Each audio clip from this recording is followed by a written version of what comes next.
صبح برفیتون بخیر. از این برف آبکی هست ولی شبیه بارونه ولی برفه. فردا روز اول بهمنه و امروز که اینجوری داره برف میاد واقعا برام امید بخشه که قراره یه زمستون خیلی برفی پربرکت داشته باشیم و امیدوارم البته و یه ماه خیلی خوب رو شروع کنیم. بهمن واسه من و شیوان خیلی ماه جالبیه به خاطر اینکه همه مناسبت‌های زندگیمون توی بهمن اتفاق افتاده. مثلا توی بهمن با هم دیگه آشنا شدیم، بهمن عقد کردیم، بهمن ازدواج کردیم، اولین ولنتاینمون، همه چی خلاصه تو بهمنه واسه من و شیوان دیگه، همه سالگرده و همه چی. مثلا این بهمن خیلی ماه مهمیه برای ما. این چتر هم افتتاح کردم واسه اولین بار دارم ازش استفاده میکنم، خیلی دوستش دارم. حالا نداشتم از این چتر اینجوری شفافا، بعد قشنگ میتونم ببینم برفو باهاش. ببینین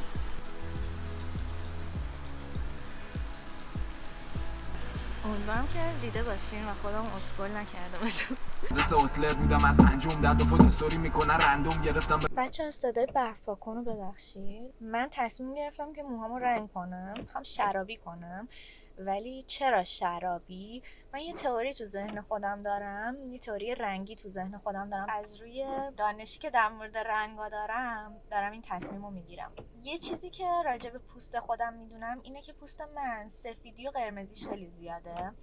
برای همین وقتی لباسای مثلا زرشکی میپوشم که همون قرمزیه رو توش داره که رنگ قرمزی پوستمو خنثی کنه، هم تو خودش مثلا لاک قرمزم مثلا همین بهم میاد. وقتی که زرشکی میپوشم چه اتفاقی میفته؟ ترکیب قرمز و مشکی این داستان رو رقم میزنه که اون قرمزی صورتمو خنثی میکنه، مشکیشم چون برعکس سفیده، سفیدی پوستمو بیشتر نمایان میکنه و در نتیجه اتفاقی که میفته اینه که پوست من مثلا اگه جای جوشی دارم، اگه لکی دارم یا حتی مثلا تیرگی زیر چشم، همه اینا رو شدتش رو کم میکنه. خب بچه ها، من اینجا لازم دونستم که ویدیو رو پاس کنم تا یه چیز رو به شما توضیح بدم. میخوام بهتون نشون بدم رنگ ها چجوری میتونن روی ظاهر پوست ما تاثیر بذارن. میخوام این عکس‌ها رو بهتون نشون بدم که من همشون رو توی یه اتاق گرفتم، توی نور مشخص گرفتم، توی یه تایم گرفتم، چون توی پوست من سفید و قرمزی زیادی داره. من اگه سعی کنم رنگایی که توشون توناژ مشکی بیشتری داره استفاده کنم، رنگایی که تیره ترن،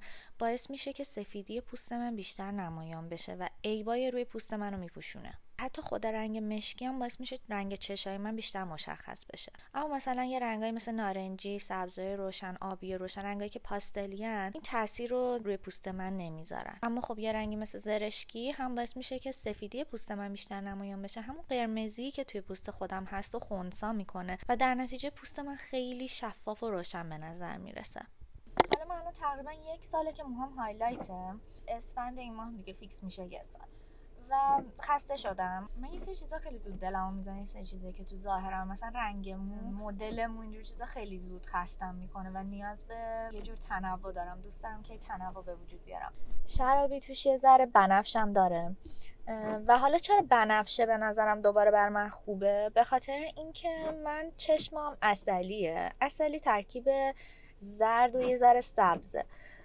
بنفشم که دقیقا روبروی رنگ زرد. حالا کاش اون چرخه رنگم رو داشتم قشنگ بهتون روش توضیح میدادم و نشون میدادم. من خودمم همیشه یه دختریم که خودم رو با موهای تیره تصور میکنم و اصلا کلا چی شد که بلوند کردم. دفعه اولی که بلوند کردم خیلی پشیمون شدم و حس کردم که من خودم رو همیشه با موهای تیره میبینم، ولی الان دیگه وقتشه، به نظرم وقت تغییره. فردا وقت رنگ مو گرفتم، همه مراحل رنگ کردن و همه چیزو بهتون نشون میدم. چون فقط با تو من سرگم میشم، باید بدونی من دوست دارم. بیام به دیدنت شاید این دفعه.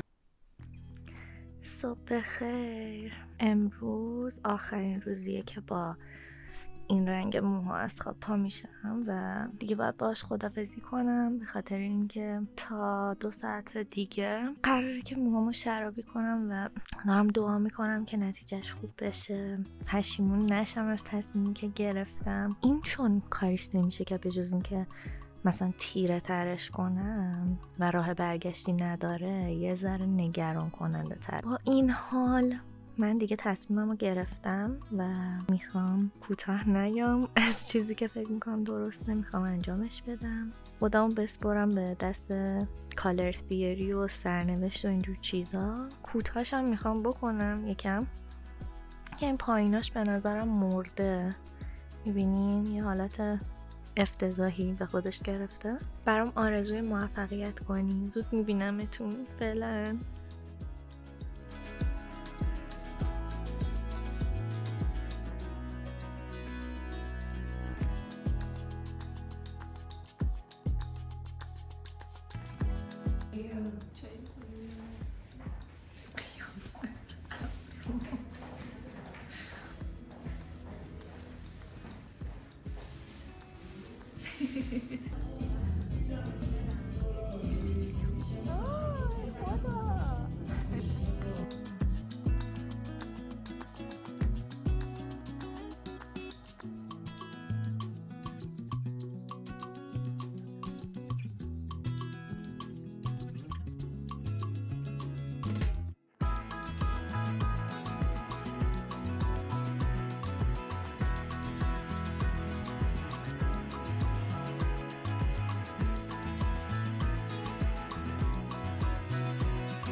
خب اینم نتیجه نهاییش توی نور طبیعی. خیلی راضیم از کل اتفاق و دقیقاً اون تئوری که تو ذهنم چیده بودم بابت رنگ چشمام و رنگ پوستم و همه اینا کاملا درست از آب در اومد. رنگ چشمام بیشتر مشخصه الان، قرمزی پوستمو پوشونده. البته اینا که میکاپ میدونید، ولی اون ردنس هایی که توی بخشایی از پوستم دارم رو کمتر کرده، رنگ صورتمو بازتر کرده و واقعا همه جوره راضیم از اتفاقی که افتاد. واقعا فریبا رو دست نداره، یعنی من هر باری که میرم پیش یه نفر دیگه در نهایت برمیگردم پیش خودش.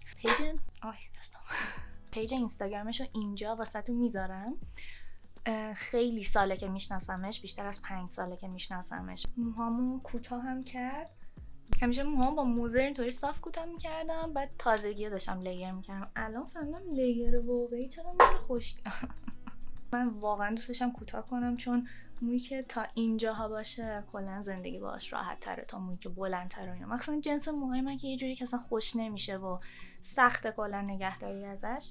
تو این قد که هست هم کوتاه محسوب نمیشه، چیز مدیومیه دیگه. به نظر من اگه یه چیزی رفته تو مختون، درگیری ذهنی واسهتون به وجود آورده، انجامش بدین. خیلی حس و حال آدم عوض میشه. ولی خیلی مهمه که اگر میخواین مثلا رنگ موهاتون رو تغییر بدین، یه تغییر جدی توی استایل ظاهری خودتون به وجود بیارین، بهتره که با یه استایلیست شخصی حتما مشورت کنین. آندرتونتون رو در بیاره، رنگ چشمتون رو در نظر بگیره، رنگ پوستتون رو در نظر بگیره، شخصیت پوششتون رو در نظر بگیره. با توجه به همه اینا راهنماییتون کنه بهترین رنگ ممکن رو انتخاب کنین برای خودتون. میتونم کمکت کنم و عاشق اینم که کمکت کنم. برای همین به ایمیلی که توی دیسکریپشن میذارم ایمیل بزن تا با همدیگه یه تغییر خوب خوشگل اساسی و مثبت توی ظاهرت به وجود بیاریم. مرسی که همراه هم بودین. خیلی دوستتون دارم. زود میبینمتون. فعلا خدافظ.